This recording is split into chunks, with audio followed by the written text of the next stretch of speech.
কবরে মাটি দেওয়ার সময় কি শুধু ডান হাত দিয়ে দিতে হবে নাকি উভয় হাত দিয়ে দেওয়া যাবে? আমরা যখন কবরে মাটি দিব তখন কি দুই হাত লাগিয়ে মাটি নিয়ে কবরে দিব না এক হাত লাগিয়ে মাটি নিয়ে কবরে দেবো, কোনটা? জিজ্ঞাসাটি আমাদের অবশ্য অতীব প্রয়োজন। আমরা অনেক সময় এসব কথার সম্মুখীন হয়ে থাকি।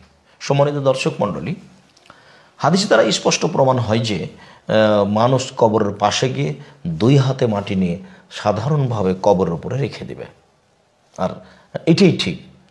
যদিও এদেশে অনেক প্রথা আছে, মানুষ বেশি হলে ডালিতে করে কবর মাটি নিয়ে সবার হাতে ছয়ে নিয়ে কবরের উপরে রাখে, যা নেহায়াত অন্যায়, বিদআত, হারাম।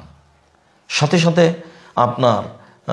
আপনাদেরকে আমরা আরও বলি যে কবরের বিষয়টি আমাদের খুব সতর্ক সাবধানতার সাথে দেখা দরকার। কেননা এখানে যেমন রয়েছে শিরক তেমন রয়েছে বিদআত, যেমন রয়েছে শিরক তেমন রয়েছে যে বিদআত। যেমনভাবে কবর দেওয়ার পরে চতুর্দিকে আমরা দাঁড়িয়ে হাত তুলে দোয়া করতে আরম্ভ করি, যা বিদআত। অথচ একটু আগেই রাসূল সাল্লাল্লাহু আলাইহি সাল্লাম লম্বা করে জানাজার দোয়া পড়েছেন, সেটা আমরা পড়লাম। আবার কবরের পরে আপনার একটা কাঁচা খেজুরের ডালকে পুঁতে দেওয়া হয়, এটাও বেদাত। কেননা রাসূল সাল্লাল্লাহু আলাইহি সাল্লাম এরকম কিছু করেননি। যেটা তিনি করেছিলেন, কোনো এক সময়ে রাস্তা দিয়ে হাঁটছিলেন, দুইটা কবরের পাশ দিয়ে যাচ্ছিলেন, একটা কবরে শাস্তি হচ্ছিল এই কারণে আর একটা এই কারণে তিনি একটা খেজুরের ডাল ভেঙে দুই কবরে গেড়ে দিলেন আর বললেন যে ডাল দুটো শুষ্ক হওয়া পর্যন্ত কবরের শাস্তি হালকা থাকবে। এইটি আল্লাহ তাআলা তাকে জানিয়ে দিয়েছিলেন ওহির মাধ্যমে, যা মুসলিম গ্রন্থে স্পষ্টভাবে এসেছে যে তিনি ওহির মাধ্যমে জেনেছিলেন যে আপনি এই কাজটা করেন, তাহলে আপনার এই কাজের বিনিময়ে আল্লাহ তাআলা তার কবরের শাস্তিকে হালকা করে দিবেন, তাই তিনি করেছিলেন। এই কথার অর্থ এই নয় যে সাহাবীগণ এমনটা করতেন। সম্মানিত দর্শক মণ্ডলী, মানুষ কবরের পাশে গিয়ে হাতে করে দুই হাতে করে অঞ্জলিতে করে মাটি নিয়ে কবরে দিবে, এটাই সুন্নাত।